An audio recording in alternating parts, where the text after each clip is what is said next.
Welcome back to the Abundance Formula podcast. Guys, I feel like life update. I feel Joe over here. Not one thing, it's another. So I think, I don't know, 2 episodes ago, Sailor had a stomach bug, which made this office smell like puke. It still kind of smells it so many times. Done all the things. Still working on it better though. Then last week, on Wednesday, we finally got our puppy who just turned one, the massive giant, 2 pounds, got signal neutered. So that happened Wednesday. We were like, oh gosh, yes, finally, maybe this will simmer down his craziness. Maybe he'll stop chewing things. No. So we got him neutered. They had to custom make him a cone because the cone is huge, larger than the biggest lampshade in our house. And he barrels through the house with this cone. He's broken it 3 times. We've duct taped it 3 times. The other day, he finally chewed all the way through it. We're supposed to keep him kind of sedated and chill so that he's not with the suture or anything, which we've got like literally, I don't even know how many pills a day that we were supposed to kind of keep chill. They did nothing. Whatever dosage it was, we were at max that they recommend each thing. Didn't sedate him at all. So he's like jumping up on our guy's bed, running around the house. We're trying to keep him in a room. Just for a night one time, he through. So he's closing a. He can jump really high, so you gate or he'll jump over it. Like Australian cattle to run on top of sheep. So like we have this dog has been the bane of our existence. One cracks me up. I mean, he's the sweetest thing, and when he settles down, he's going to be the sweetest thing. He just wants to be held up like a real child. Like right now, Kellen's like, this is the biggest mistake of our entire 12-year marriage is getting this puppy for the girls. He's cost us so much money. He's been so just crazy. And so, all of that to say, so he is not staying, no matter what we were doing, contained in the parameters of the activity that he's supposed to not be doing. So, long story short, today, I noticed that his suture site looked really swollen and awful. We had to go back. We had to get more pills and medications because he's got it all agitated. So now we have more pills, but all of that. So he got neutered Wednesday last week. Wednesday, early evening, Leah all of a sudden starts throwing up. She has a stomach bug. So we are dealing with signal being having all these pills multiple times a day that are needed. His giant cone bashing everyone's legs out from under them. I mean, he literally takes Sailor out with his cone. It's for. Um, so just he's just being a big sense, and then is throwing up stomach bug. It has been just like overstimulating and crazy. So today was again a day that had big plans for work, all that stuff, working for, and so much of that didn't happen, or it's going to happen tonight because I had to go surprise emergency visit to take him over there and get him resituated. Y'all do not even want to see the pictures of what his site looked like or looks like at the moment. So I'm really hoping we can get that sorted Mother's Day Sunday because we have some fun plans for Mother's Day Sunday and I need to be able to put him aside. Okay, so, anyways, that's been the drama of the last week. But I'm very excited for today's solo episode because the perfect depiction of what I've been talking to you guys about on the podcast and on social media lately about the power of perspective shift. And that so much of our goals and the outcomes we desire, the extraordinary difference we want to make, or the impact, or being a high performer, so much of that is actually determined on the identity we have. And that identity is often formed from a perspective or a thought that we believed or meditation. And so it's extremely important to get hyper aware of things that we believe or the thoughts that we keep and where those came from. Why and where did we learn that? And if it's something we need to unlearn or a memory we need to redeem, then we need to redeem and remember that memory to fix the interpretation so we can then realign and fix the identity, the false identity we're functioning from to get the outcomes we desire, which is to be high performers and to make an extraordinary difference in this world, and to live abundantly in the life we have, to truly enjoy it and feel fulfilled by it. So, this is the perfect story. So, the other week, I listened to a really great podcast um, on Lori Harder's podcast, which is called Earn Your Happy. She interviewed a guy named Rory Vaden, who I had never heard of. He's like a best-selling author, super successful businessman. Him and his wife are business partners. They're both very successful and awesome. So I heard him on this podcast. So then I got his audiobook, Wealthy and Well Known. So their business, him and his wife right now, is on business and branding. And since I'm rebranding right now, shifting from being mainly fitness and health and wellness, shifting to personal development, straight like only, and life coaching. So I'm listening to this book called Wealthy and Well Known. So he and his wife, it's the audiobook, is what I'm listening to, go back and forth chapter on the audiobook. So today's episode, I want to tell you this story that his wife, AJ Vaden, told because it's so powerful. So the story that she told, that when it happened, she interpreted it one way, and then later in life realized she didn't have the correct interpretation. And when she changed that, the rest of her life changed. So, interestingly enough, so AJ actually was raised in Dalton, Tennessee, I believe.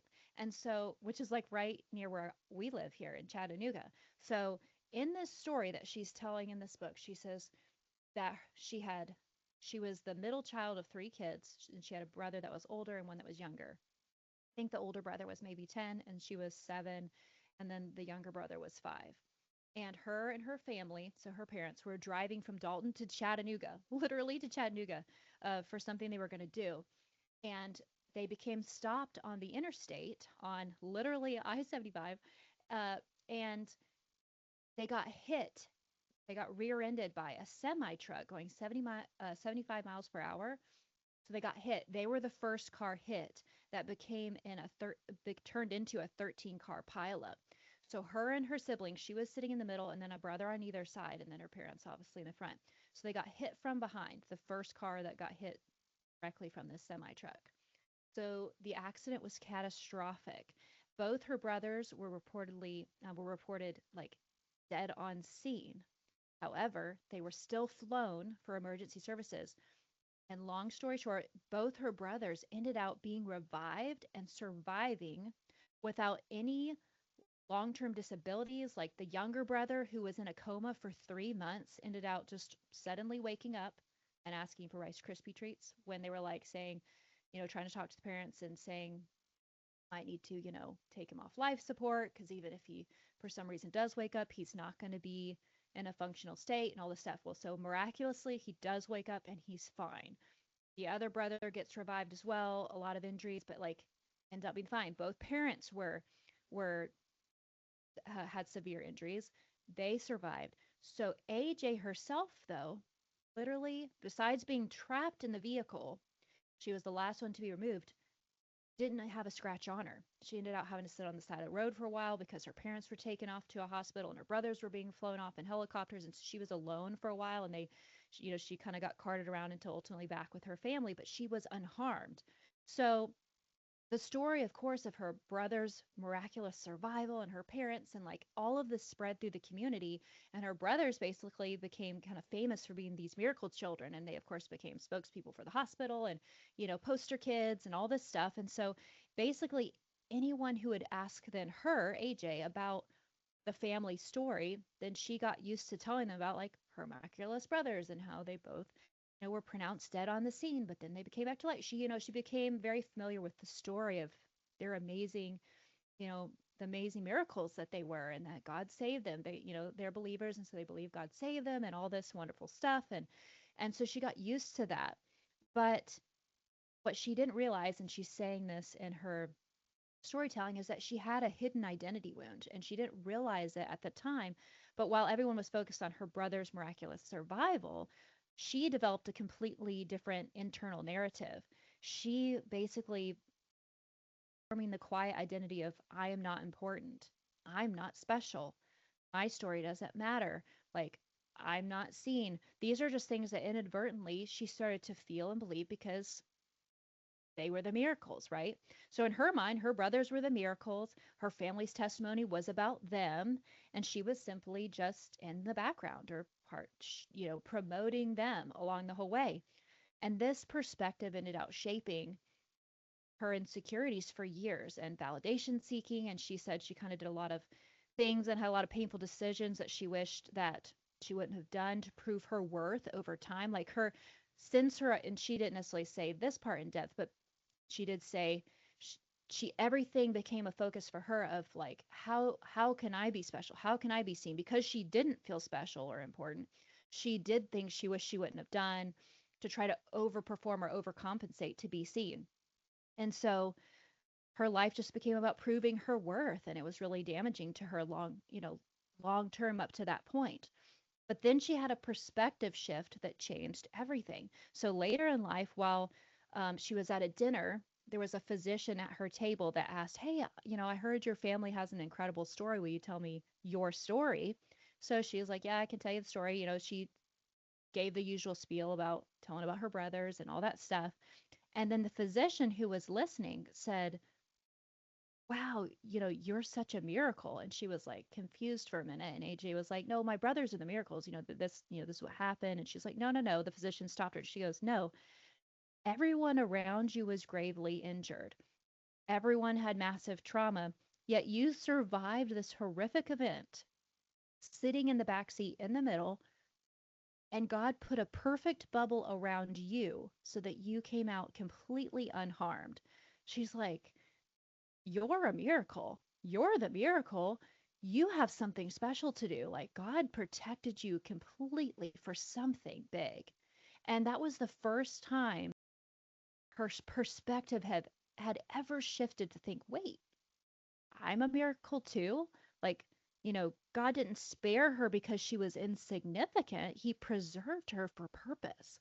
She had a significant meaning and he protected her, and that was a core lesson for her on this complete shift because for years, HJ's identity was shaped not by what happened, but how she interpreted what happened. It was the same event, but different perspective, different identity resulting, and a different life, a different way of living based on the way you're being, which version of yourself you're stepping into. So her old perspective was I'm unseen, I'm unimportant, I'm not special, I'm not enough, right? But her new perspective was I was saved, I was preserved for a purpose. I'm important. It literally was the complete opposite. And so the story is this perfect example. I want you guys to realize that your life isn't defined by your circumstances. It's often defined by the meaning that you assign to it. And that truly is the power of perspective, that how one belief can change your entire life and the way that you live your life and the results that you get. So while she lived from that false identity of I'm not important, I'm not enough, then her being informed her doing. So everything she did became how do I prove I'm enough? And living from that lens results in certain actions and ways of being. And you get certain results with that. She got in trouble. She got, there's things she wasn't proud of. Like regardless of how what high she achieved, she still didn't feel fulfilled. She still didn't feel enough. It was just this empty cup, right? But it's all because that was the lens. Whereas after she chatted with this physician and she realized that she too was a miracle, and that whole narrative was flipped completely opposite. I am important. I am a miracle. I am special. I have a purpose. Then she led a completely different life after that. She's wildly successful with her husband. She's incredible. She's fulfilled, right? So it completely changed the way she lived her life because her being informs her doing. And living from the identity of someone who has purpose, meaning, and is a miracle who God valued changed the way she showed up in her life, changed the way she saw herself. It changed the way she thought. It changed the way she navigated obstacles, right? So, a completely different narrative. Same situation, different lens. Same situation, different perspective. Same situation, a false identity versus a true identity. It makes a difference, you guys. And whether it's something simple or something big, it doesn't matter. For it could be traffic. Someone cutting you off. You can choose to say they cut me off because they don't respect me. They don't think that I'm important. They don't care about my life. And then you can be that way and then result in actions of yelling, screaming, speeding, brake checking, getting in a competition, potentially getting in an altercation, not driving safely or paying attention yourself because you're too worried about them, or a whole like letting that negative attitude bleed into the rest of the day or the way you treat others. That's one way of being. That's one narrative you could choose to believe about that. Or you could choose the perspective of, oh, wow, maybe they didn't see me. Maybe that person in that car has a lot going on. Maybe they have an emergency. Maybe they didn't mean to. Show them some grace. Instead of even being mad at the other person, be like, "Oh, thank God that I was kept safe and that I was able to get out of the way and just live in an energy of gratitude." Right? Same exact situation, completely different narrative, completely different story, and completely different energy to be in and live from for the rest of your day, and could result in completely different things. I mean, you literally could get in a fight with someone because of the way you interpreted information that came in, or you could go live an extremely grateful day that you're alive and you're safe and you're well and you have the opportunity to go to work or to take your kid to school or whatever it may be. So perspective is so important. And I hope that just this story is an example to you of just looking at the things in your life, looking at the things in your day, and taking a moment to filter it through. There's this really great thing that I learned about called the ladder of meaning. And it's basically this ladder that we all progress through in our decision making and our processing of information. And so many people skip some important steps in it. So the first rung of the ladder is information. We take information in. Something happens, it's information. The next rung of the ladder is interpretation. We make an instinctual interpretation off of that information. Then rung number three is identity. And this is a step so many people skip. We don't filter then that information and the way we initially interpreted it through a true identity. Um, and so then if we skip that part, the next section is our intention. That's the next rung of the ladder, is what do we intend to get out of this controversy or what's happening right now? We skip that step a lot of times. And then the final one is action. You make an action out of the information. And so we skip the two integral rungs of filtering that information through a true identity so that we can then set a proper intention of what do we actually want out of this argument. Are we arguing with our spouse? Okay, they said something. Was our initial interpretation even correct? We should filter it through our true identity. Okay, maybe they said something that seemed really offensive and disrespectful, like they don't care about me or they don't think I'm smart or whatever they said. Filtering that through your true identity, you shouldn't feel threatened because you'd then be able to look at the information and reinterpret it better. Like, oh, they could just be really stressed. And now when you're going to set your own intention for how you want to proceed with what you say next, is thinking, okay, my intention is we're married, we're on the same team. He wants to be seen and heard. I want to be seen and heard. So with my action that I take, how can I help him feel seen and heard? Yeah, I can still feel respected and loved as well. And you can respond in a way that aligns with not being threatened and making sure you are on the same team, right? So we skip two very important steps in our ladder of meaning a lot of time, and we jump straight from information, our instinctual interpretation, which is a lot of times operating out of a flight or flight mentality. We need to give more space between the stimulus and response so we have time to think, wait a minute, this is not really a survival mode situation. We don't have to function out of fear, we can function out of love and make better decisions. So take that extra time to rethink about things that you have going on in your life, or as you're doing it live, your perspective. Do you need a perspective shift, especially if you're feeling stuck or feeling a lot of negativity? Look at your life and realize most of the time, all of us have literally two lanes that we can live in. I know there's been times in my life where I was going through really tough seasons, and I literally one time in therapy, wrote down, had two columns, and one column I wrote down everything that was in my life that was a blessing and going really well and was really great, and had a great list of those things. And then the column of things that were bad and things that were going bad and the negativity, right? Both were simultaneously happening at the same time. The difference is, well, then which versions of me, which Jeana do I want to embody? Which lens do I want to come at my life through? Whose life do I want to walk in? Do I want to function from this lens of the negative side of things or the positive side of things? Which perspective do I want to choose of my life? And whichever one I pick, that will be the way you see things. That is going to be the filter, you know? And so it's really important to take a minute to say, which one do I want? You know, if you're not especially happy with the results you're getting, it might be time for a perspective shift and to take a moment and see where maybe there's another option. Maybe I wasn't just, the middle child in a car accident where everybody else had this incredible story and they're all special and like doing great things and seen as special and important, and I'm not important. You could choose that. Yes, that was one version of AJ's story that she could choose. And she chose it for a little bit just because she didn't realize. Or she could say, wow, I was put in a special pocket surrounded by guardian angels despite this huge semi truck smashing us in and trapping me. She was literally trapped for hours and they had to get her out.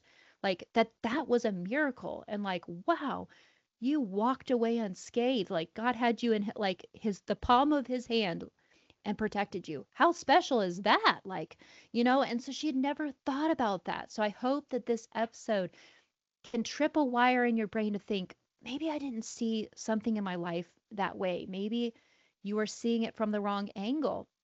So get, quiet with yourself and start thinking about some of those things in your life. Is there somewhere that you've been seeing something the wrong way and therefore you've been functioning from a false identity that's getting you results that you're not happy with or that you don't want anymore? And how can you choose differently, choose to see something differently so that you can be differently and get different results? And what's interesting is when you finally step into a true identity, it becomes less hard to know what to go do then with your life because your being informs your doing. So when you're functioning in your God given identity, the one you're supposed to be living from, the one that is abundant and the one that is extraordinary and that has a special purpose, then now what you need to do becomes so much more clear because you think of it from the lens of the real identity. How would this person think? How would this person feel? How would they process this information? How would they interpret this information? What kind of action would they then take? What kind of intentions would they set for this conversation or for this challenge? It's the filter. Your identity is the filter for so much of the things that you do. Even we've talked about on past episodes about things that are commonalities of high performers, like how to raise necessity in a way to prevent burnout, and how to properly set goals and habits so that you can achieve them and maintain them sustainably long term. All of that stuff falls into place when you start functioning from your true identity. Because now, when you're thinking about habits, how do I maintain these habits I want to do? It's easier because when you wake up in the morning, you think from your true identity. Like one of mine is world changer. So it's easier when I'm thinking in a day of the habits I need to do. Well, what would the habits of a world changer be? Like what would she do? You know what I mean? And it becomes a lot easier. It's like this compass. So you can think a lot more clearly on with the goals you want to do, or especially if you're wanting to procrastinate a decision or you need to have a little more like all of that comes so much easier because your brain is already functioning and looking through the lens of a proper and aligned identity. So I hope this will challenge you today to look back at some of the stories you've been telling yourself your whole life. So oftentimes, the root problem, the root false belief is back in your childhood. And again, it doesn't, a lot of times, if you'll take time to pause, it may not be some really significant event like hers, like this car accident thing. It can be a conversation that happened with a parent or something, or a sibling or a friend, like where something was said that a lot of times they didn't mean it the way that you ultimately took it. They didn't mean to not make you feel loved or special or unimportant or stupid or but that's what you believed and that's what you took on in that moment. And that was the first time you learned that or that you bought into that belief and you were so young, you didn't know otherwise. And so then that's the root. So think back and try to find the root time in your life you learned a limiting belief or a false identity so that you can again remember or redeem that memory so you can walk forward from the correct perspective. You can look back on that same memory from your adult or however old you are now, however many years later you are now, vantage point, that 30,000 foot view to be like, oh, this whole situation wasn't even about me. Or what they said wasn't even about me. It was about them and their insecurities. Or, oh wow, I can see that when my dad said this, he would never have meant it to me, and like he didn't think I could achieve that thing or do that thing or was meant for big things. Like he was just trying to keep me safe. Or you know what I'm saying? Like you can look at a situation from the outside, almost like a third party watching the memory, and make a correct vantage point perspective and reinterpret a memory, and you can rewrite it for yourself. Okay, you can't change the past, but you can change the way that you interpreted events that happened in the past, and it will absolutely change the future of how you live tomorrow and today. Hope you guys enjoyed this episode. If you did, please share it. Please leave a 5-star review. All of that stuff really helps spread the word of this podcast and continue to, recognize it as a credible podcast. Thank you guys so much for everything you've done, and I will catch y'all next week. Bye, everyone.